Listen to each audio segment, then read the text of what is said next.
Anggota DPR ini minta keluarga Sandra Dewi dicekal imbas korupsi timah kerugian 271 triliun rupiah. Juga termasuk keluarganya untuk pencekalan sementara setidaknya. Karena ini angkanya fantastis. Ya, dengan kepemilikan uang sebesar itu orang bisa ngilang kemanapun, bisa juga operasi wajah dan sebagainya.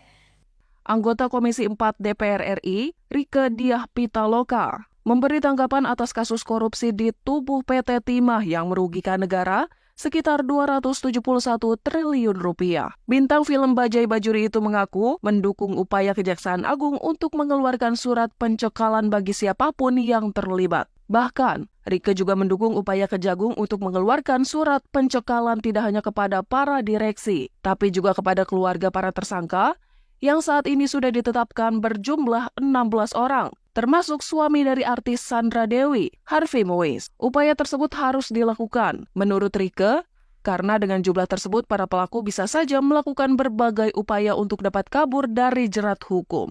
Rieke juga mendesak agar pengungkapan kasus ini tidak hanya berfokus pada 16 tersangka, tapi juga menggali keterlibatan pihak-pihak lain, termasuk di kementerian. Sehingga jangan hanya 16 orang yang disasar, jangan hanya swasta yang disasar, tetapi oknum-oknum di internal PT Timah dan jika ada di kementerian lainnya, karena izin itu juga menyangkut kementerian lainnya, saya minta secara terbuka mendukung sekali lagi Kejaksaan Agung untuk mencekal siapapun, termasuk juga keluarganya, karena suka ada juga biasanya suka ada yang titip-titip, ya.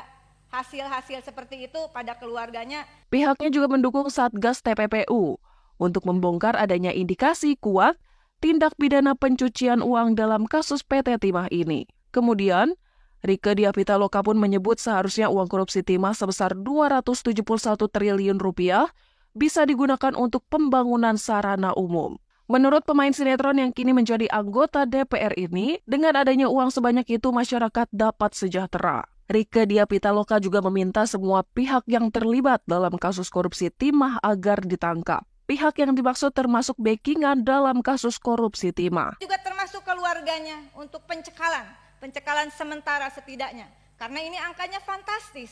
Ya, dengan kepemilikan uang sebesar itu orang bisa ngilang kemanapun, bisa juga operasi wajah dan sebagainya.